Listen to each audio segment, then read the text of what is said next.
রাদারফোর্ডের পরমাণু মডেল। দেখো রাদারফোর্ডের পরমাণু মডেল কি না, পরমাণু সম্পর্কে আমরা আগেই বলেছি যে পরমাণুকে ভাঙলে আমরা তিনটে কণা পাই, ইলেকট্রন, প্রোটন আর নিউট্রন। এইবার এই ইলেকট্রন, প্রোটন, নিউট্রন নিয়ে পরমাণুগুলোর মডেল কিভাবে হবে সেটা প্রমাণ করলেন প্রথম কে না, বিজ্ঞানী রাদারফোর্ড। সেই জন্য আমরা বলছি রাদারফোর্ডের পরমাণু মডেল। তো রাদারফোর্ডের পরমাণু মডেলের বৈশিষ্ট্যগুলো কি আগে দেখে নেব। দেখো বলছে পরমাণুর মধ্যে বেশিরভাগ জায়গায় ফাঁকা, অর্থাৎ একটা পরমাণুর মধ্যে বেশিরভাগ জায়গায় কিন্তু ফাঁকা থাকে। এটা পরমাণুবাদের রাদারফোর্ড তার পরমাণুবাদের প্রথম বৈশিষ্ট্য স্বীকার করলেন। 2 নম্বরে বললেন যে পরমাণুর প্রায় সমস্ত ভরই তার মাঝখানে অতি অল্প জায়গায় জড়ো হয়ে আছে, অর্থাৎ একটা পরমাণুর মধ্যে তার সব ভরটা একটা জায়গায় কেন্দ্রীভূত হয়ে আছে। যেমন এখানে এই যে পরমাণুটা এঁকেছি, পরমাণুর মডেল তৈরি করেছি, এই মডেলেতে দেখো এখানে কেন্দ্র আছে, অর্থাৎ এই পরমাণুটার সমস্ত ভর এই কেন্দ্রের একটা ক্ষুদ্রতম জায়গায় কেন্দ্রীভূত অবস্থায় থাকে। তো তাহলে 2 নম্বর পয়েন্ট কি বললাম, পরমাণুর প্রায় সমস্ত ভরই তার মাঝখানে অতি অল্প জায়গায় জড়ো হয়ে থাকে। এই যে মাঝখানে একটা খুব ছোট্ট জায়গায় তার সমস্ত ভর জড়ো হয়ে আছে, সেই জায়গাটার নাম দিলেন কি নিউক্লিয়াস। কি নাম দিলেন? নিউক্লিয়াস। তাহলে নিউক্লিয়াস কি বলবো? দেখো নিউক্লিয়াস হচ্ছে যে তাহলে যে পরমাণুর কেন্দ্রে খুব ছোট্ট একটা জায়গা, যে জায়গায় পরমাণুর সব ভর জড়ো হয়ে থাকে, সেই জায়গাটাকে বলা হয় কি পরমাণুর নিউক্লিয়াস। এইবার 3 নম্বরে তিনি কি বললেন রাদারফোর্ড?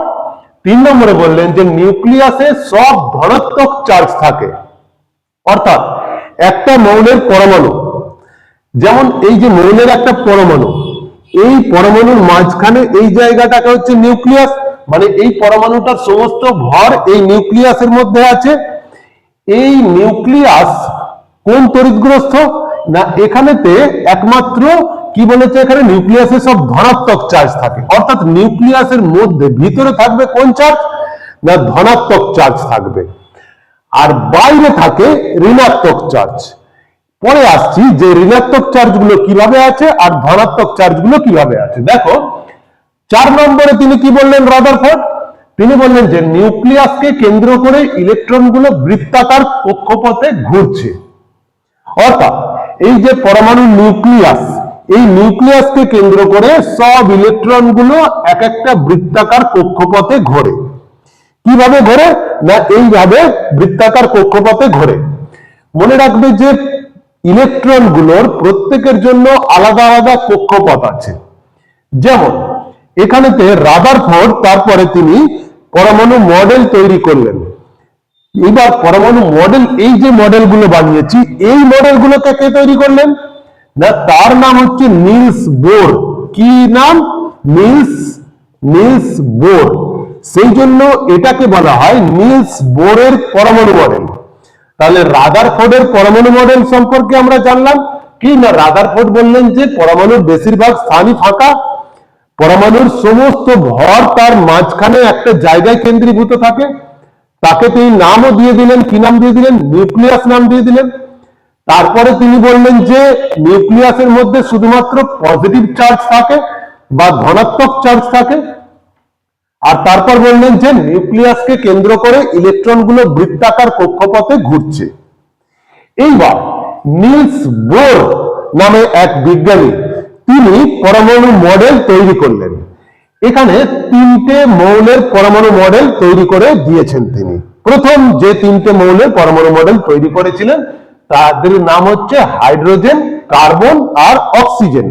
দেখো H মানে হাইড্রোজেন, C মানে কার্বন আর O মানে অক্সিজেন। হাইড্রোজেনের পরমাণু মডেলটা কিভাবে তৈরি করলেন? দেখো এই যে হাইড্রোজেনের ভিতরে এই মাঝখানে একটা ক্ষুদ্রতম ছোট্ট জায়গা, যে জায়গায় প্লাস আইকন দিয়েছি, প্লাস চিহ্ন দিয়েছি, তার মানে হচ্ছে যে পরমাণু নিউক্লিয়াসের মধ্যে একমাত্র পজিটিভ চার্জ বা ধনাত্মক চার্জ আছে। আর বাইরে দেখো এই যে নেগেটিভ মাইনাস দেওয়া আছে, এটা হচ্ছে ইলেকট্রন, অর্থাৎ এই ইলেকট্রন বৃত্তাকার কক্ষপথে নিউক্লিয়াসকে কেন্দ্র করে ঘুরছে। এখন আমাদেরকে জানতে হবে যে এই যে বৃত্তাকার কক্ষপথে ঘুরছে, যদি দেখা যায় যে কোনো জায়গা মাঝখানে কোনো একটা বিন্দুকে কেন্দ্র করে যদি কোনো কিছুকে আমরা ঘোরা, তাহলে কি হবে? ছিটকে পড়ে যেতে পারে, তাই তো? কিন্তু যদি আমরা কি করি, এই যে হাতটাকে আমরা মাঝখানে একটা কেন্দ্র ধরে নিলাম, এইবার এখানে একটা সুতো নিলাম, শক্ত সুতো দিয়ে সুতোর ও প্রান্তে একটা বল বেঁধে দিলাম, এই পেনটাকে বেঁধে দিলাম, দিয়ে যদি ঘোরাই কি হবে? বলটা ছিটকে পড়ে যাবে না। তার কারণ কি? এই সুতো দিয়ে আমার হাতের সঙ্গে বাঁধা আছে। অর্থাৎ তাহলে এই যে নিউক্লিয়াসের সঙ্গে এর সঙ্গে কি কোনো সুতো দিয়ে বাঁধা আছে ইলেকট্রনের সঙ্গে? না, এখানে সুতো দিয়ে বাঁধা নেই। এখানে যেটা কাজ করছে সেটা একটা আকর্ষণ বল কাজ করছে। দেখো, সবসময় বিপরীত চার্জ একে অপরকে আকর্ষণ করে। ইলেকট্রনের চার্জ কি? নেগেটিভ চার্জ, মানে ঋণাত্মক। আর নিউক্লিয়াসের মধ্যে কোন চার্জ আছে? পজিটিভ চার্জ আছে। তাহলে পজিটিভ আর নেগেটিভ পরস্পরকে কি করবে? আকর্ষণ করে থাকবে, যেটা ওই সুতোর কাজ করবে। তার জন্য ইলেকট্রন গুলো যখন ঘুরছে এইভাবে, তখন কি হচ্ছে না, যেহেতু আকর্ষণ বলটা কাজ করছে, সেই জন্য এদেরকে ধরে রাখতে পেরেছে, ইলেকট্রন গুলোকে ধরে রাখতে পেরেছে। এখন আর একটা প্রশ্ন আছে এর মধ্যে, WBCS বা ইউপিএসসি তে আছে তোমাদের, যে এই যে পজিটিভ চার্জ আছে নেগেটিভ চার্জকে আকর্ষণ করে আছে, ঘুরছে, ঠিক আছে, আকর্ষণ বলটা কাজ করছে বলে। কিন্তু এই যে পরে দেখো কার্বনের পরমাণু মডেল এঁকেছি আমি, এর মধ্যে তো অনেক নেগেটিভ চার্জ আছে, অনেক আছে তো ইলেকট্রন গুলো। তাহলে নেগেটিভ চার্জ, একটা নেগেটিভ চার্জ আর একটা নেগেটিভ চার্জকে কি করবে? বিকর্ষণ করবে। একটা পজিটিভ আর একটা পজিটিভকে কি করবে? বিকর্ষণ করবে। যদি বিকর্ষণ করে, তাহলে বিকর্ষণ করলে দূরে ছিটকে যাওয়ার কথা, কেন ছিটকে যাচ্ছে না? তাহলে এর আনসার যদি কেউ জেনে থাকো তাহলে আমাকে কমেন্ট বক্সে জানাও। এইবার দেখো, আমি বলে দিচ্ছি কেন হয়। দেখো, মনে রাখবে যে এই যে নেগেটিভ চার্জ গুলো আছে একে অপরকে সত্যিই বিকর্ষণ করে। পজিটিভ চার্জ গুলো যে আছে নিউক্লিয়াসের মধ্যে, তারাও পরস্পরকে বিকর্ষণ করে। কিন্তু জানবে যে এই বিকর্ষণের থেকেও আকর্ষণ বলটা অনেক বেশি, যার জন্য এই ইলেকট্রন গুলো নিউক্লিয়াস থেকে বাইরে ছিটকে চলে যায় না। ক্লিয়ার হলো যে একই চার্জ একে অপরকে বিকর্ষণ নিশ্চয়ই করে, কিন্তু পজিটিভ আর নেগেটিভ, এই যে নিউক্লিয়াসে পজিটিভ আছে আর বাইরে নেগেটিভ আছে, আকর্ষণ করছে। তাহলে বিকর্ষণের থেকে যদি আকর্ষণ বলটা বেশি হয়, তাহলে আকর্ষণ করেই ধরে রাখবে, অর্থাৎ ইলেকট্রন গুলো চারপাশে ঘুরতেই থাকবে, সেই জন্য ছিটকে ছিটকে ইলেকট্রন গুলো পড়ে যায় না। এইবার বলি যে হাইড্রোজেনের পরমাণু মডেল এখানে দেখালাম, যে ভিতরে পজিটিভ কণা থাকে আর বাইরে নেগেটিভ কণাগুলো মানে ইলেকট্রন গুলো ঘুরছে। এরপরে কার্বন পরমাণুর মডেল তৈরি করলেন। দেখো, কার্বনের ভিতরে +6 লেখা রয়েছে আর 0.6 লেখা রয়েছে। এগুলো কি না? এগুলো হচ্ছে যে দেখো, 6 এর আগে প্লাস দিয়েছি, মানে কি? প্রোটন আছে। অর্থাৎ পরমাণুর কেন্দ্রে কি থাকে? প্রোটন থাকে। প্রোটনের চার্জ কি? পজিটিভ। তার মানে 6টা প্রোটন আছে। এইবার এই যে 0 দেওয়া আছে, তার মানে হচ্ছে যে এখানে নিউট্রন আছে, কিন্তু সেটা নিস্তড়িত, অর্থাৎ এমন ভাবে থাকে ভিতরটা, এটা নিস্তড়িত অবস্থায় থাকে নিউট্রন। আগেই বলে দিয়েছি নিউট্রন নিস্তড়িত কণা। আর বাইরে দেখো, প্রথম এইটা একটা কক্ষপথ আর একটা 2 নম্বর কক্ষপথ এঁকেছি। প্রথম কক্ষপথটাতে কটা ইলেকট্রন দিয়েছি? 2টো ইলেকট্রন দিয়েছি, ভিতরে মাইনাস লিখেছি, কারণ ইলেকট্রনের চার্জ হচ্ছে নেগেটিভ। অর্থাৎ প্রথম কক্ষপথে 2টোর বেশি ইলেকট্রন থাকতে পারে না, এটা নিলস বোর প্রমাণ করেছিলেন। এবং সেকেন্ড কক্ষপথে 8টার বেশি ইলেকট্রন থাকতে পারবে না। কটা থাকবে? 8টা। সেকেন্ড কক্ষপথে। প্রথম কক্ষপথে 2টো ইলেকট্রনের বেশি থাকতে পারবে না, দ্বিতীয় কক্ষপথে 8টার বেশি ইলেকট্রন থাকবে না, 8টার থেকে কম থাকতে পারে কিন্তু 8টার বেশি হবে না। তাই জন্য কার্বনের বাইরের কক্ষে প্রথম কক্ষে 2টো ইলেকট্রন আছে, আর 2 নম্বর কক্ষপথে 1টা 2টো 3টে 4টে ইলেকট্রন আছে। তাহলে এই যে আরেকটা মৌল বলে দিই, তারপর বলে দিচ্ছি যে ইলেকট্রন গুলো দিয়ে আমরা কি বুঝতে পারছি সংখ্যা দিয়ে। এরপরে আসছি অক্সিজেন। অক্সিজেনের ভিতরের কক্ষপথ, ভিতরের যে নিউক্লিয়াস আছে, এর মধ্যে প্রোটন আছে কটা? +8 লিখেছি, মানে 8টা প্রোটন আছে। আর বাইরের কক্ষে দেখো প্রথম কক্ষপথে কটা ইলেকট্রন থাকতে পারে বলেছি? 2টো ইলেকট্রন থাকতে পারে। তার জন্য প্রথম কক্ষপথে 2টো ইলেকট্রন আছে, আর সেকেন্ড কক্ষপথে দ্বিতীয় কক্ষপথে 1 2 3 4 5 6 6টা ইলেকট্রন আছে। তাহলে 8টার মধ্যেই আছে। মোট কটা ইলেকট্রন হলো? 8টা ইলেকট্রন হলো। 2টো আর 6টা 8টা। এগুলো হচ্ছে যে 3টে মৌলের পরমাণু মডেল দেখিয়ে দিলাম।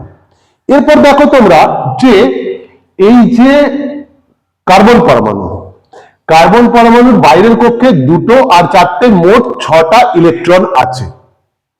এই যে 6টা ইলেকট্রন আছে এটাকে বলা হয় যে কি বলা হয়? পরমাণু ক্রমাঙ্ক। কি বলা হয়? মৌলের পরমাণু ক্রমাঙ্ক বলা হয়। কি বলা হয়? পরমাণু ক্রমাঙ্ক বলা হয়। অর্থাৎ পরমাণু ক্রমাঙ্ক মানে কি? ইলেকট্রন। অর্থাৎ একটা মৌলের পরমাণুতে যতগুলো ইলেকট্রন থাকবে সেটাই তার পরমাণু ক্রমাঙ্ক। তাহলে যদি কার্বন মৌলের পরমাণু বাইরের কক্ষে দেখলাম মোট 6টা ইলেকট্রন আছে। কটা ইলেকট্রন আছে? 6টা ইলেকট্রন আছে। তাহলে কার্বনের পরমাণু ক্রমাঙ্ক কত? কার্বনের পরমাণু ক্রমাঙ্ক কত হবে? 6 হবে। তাহলে যদি বলা থাকে যে কার্বনের পরমাণু ক্রমাঙ্ক 6, তাহলে কার্বনের মধ্যে ইলেকট্রন সংখ্যা কত? ইলেকট্রন সংখ্যাও হবে 6। মনে রাখবে যে পরমাণু ক্রমাঙ্ক আর ইলেকট্রন সংখ্যা একই হয়। আর একটা কথা জেনে রাখবে যে মৌলের পরমাণুর মধ্যে ইলেকট্রন আর প্রোটন সব সময় সমান সংখ্যায় থাকে। কি বললাম? একটা মৌলের পরমাণুর মধ্যে ইলেকট্রন আর প্রোটন সমান সংখ্যায় থাকে। অর্থাৎ যদি কার্বনের মধ্যে ইলেকট্রন সংখ্যা 6টা হয়, তাহলে প্রোটন সংখ্যা কটা? ইলেকট্রন সংখ্যা যদি 6টা হয় তাহলে প্রোটনও থাকবে 6টা। এরপর আসছি অক্সিজেন।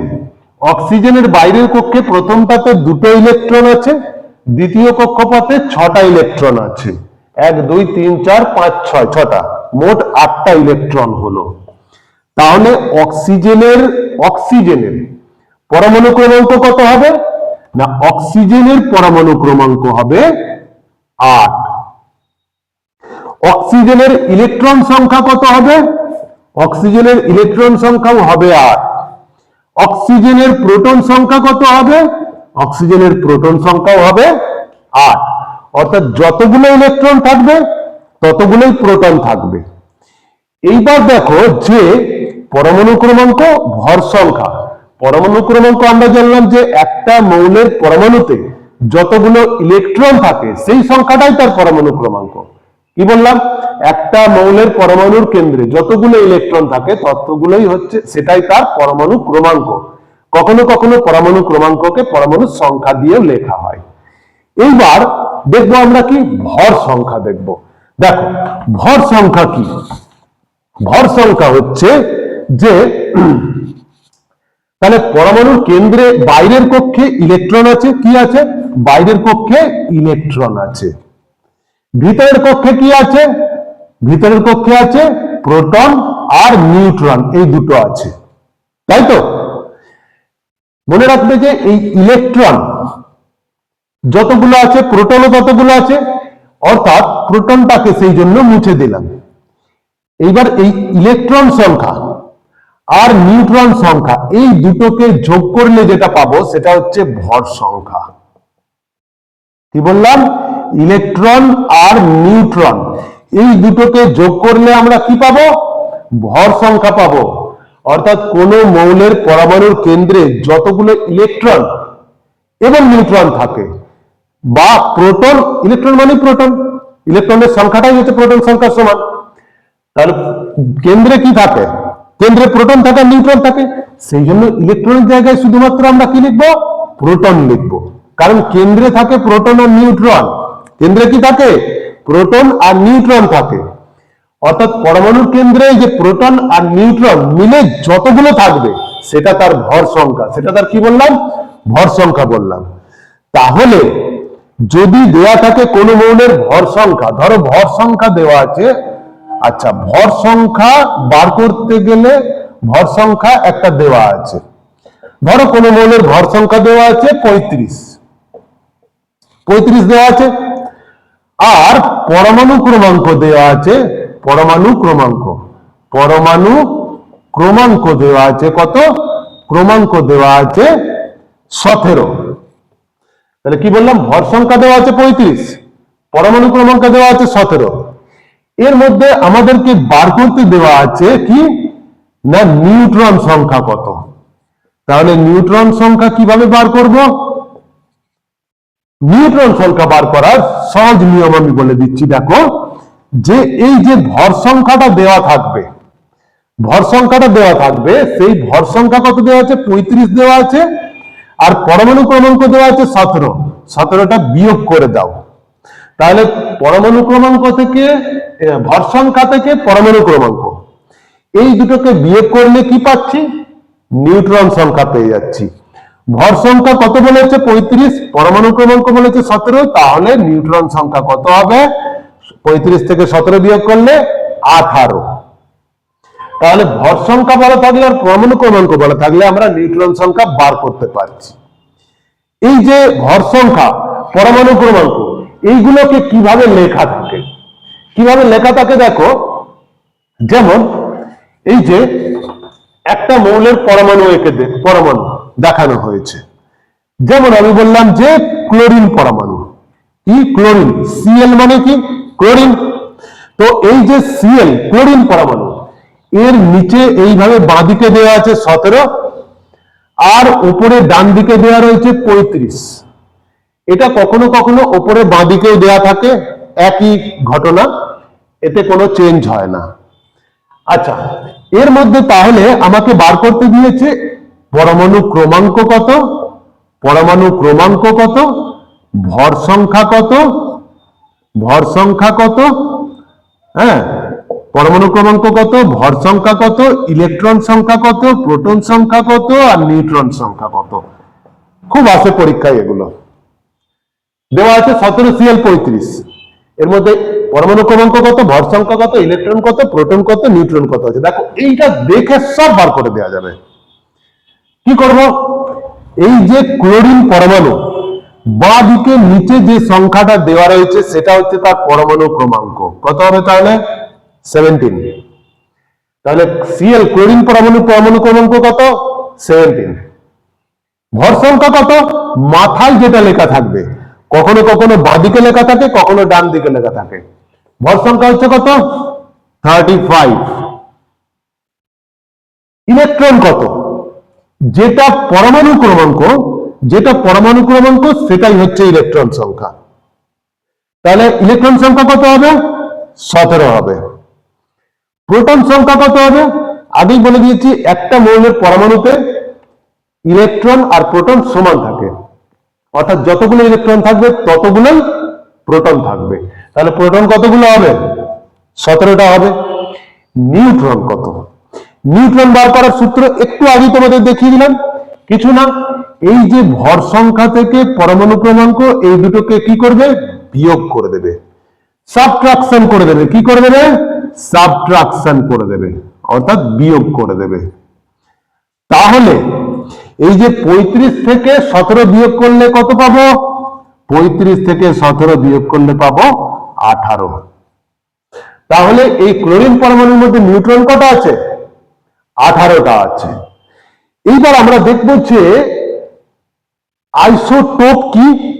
দেখো অঙ্কটা আশা করি বুঝতে পেরেছো, পরীক্ষায় খুব আসে তোমাদের, যে একটা মৌলের পরমাণু বলে দেবে, তার মধ্যে ইলেকট্রন, প্রোটন, নিউট্রন, পরমাণু ক্রমাঙ্ক, ভর সংখ্যা সবকিছু বার করতে হয়।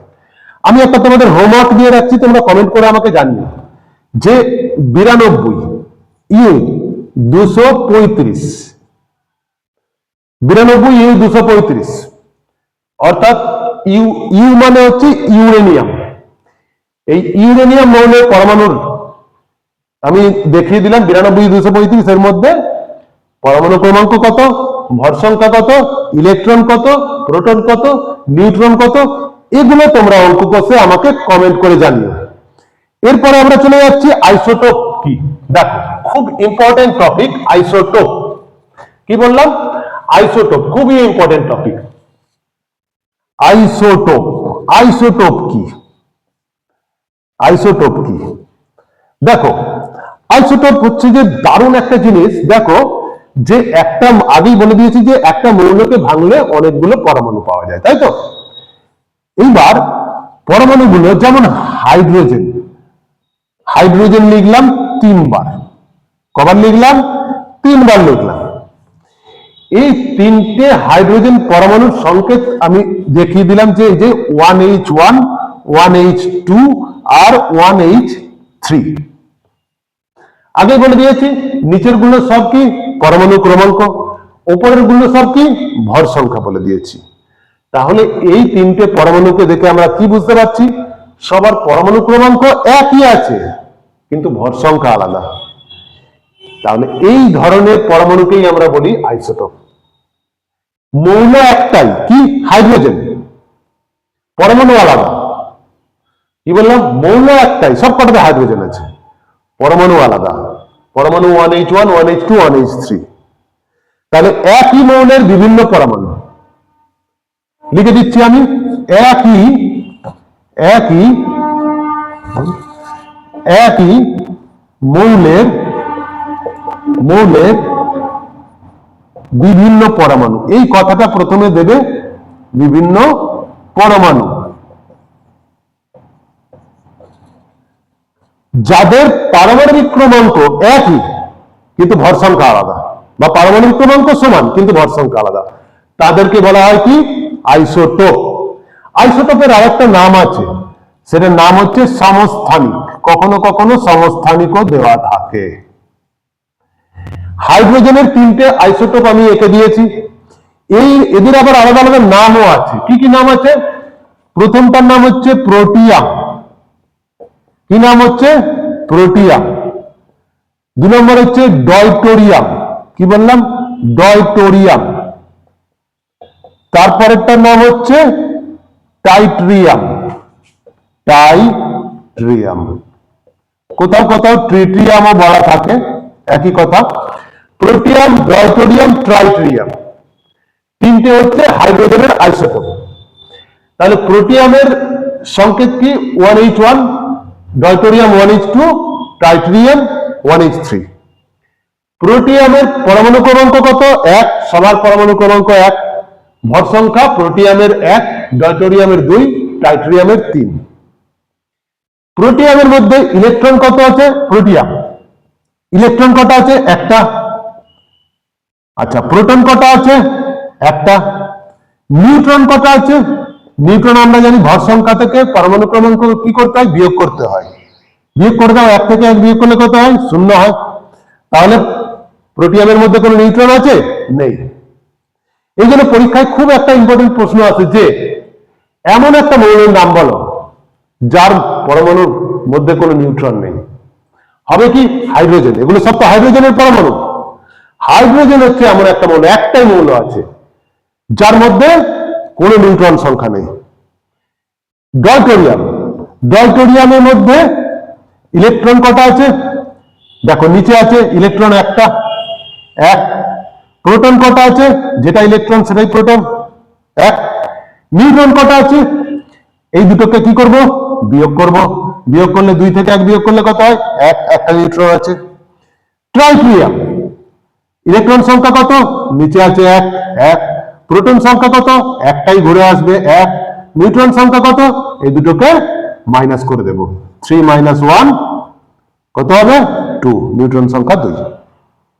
তাহলে আইসোটোপ সম্পর্কে আশা করি বুঝতে পেরেছো। যদি তোমাদের ভালো লাগে থাকে ভিডিও, তাহলে চ্যানেলটা সাবস্ক্রাইব করে রাখো প্লিজ।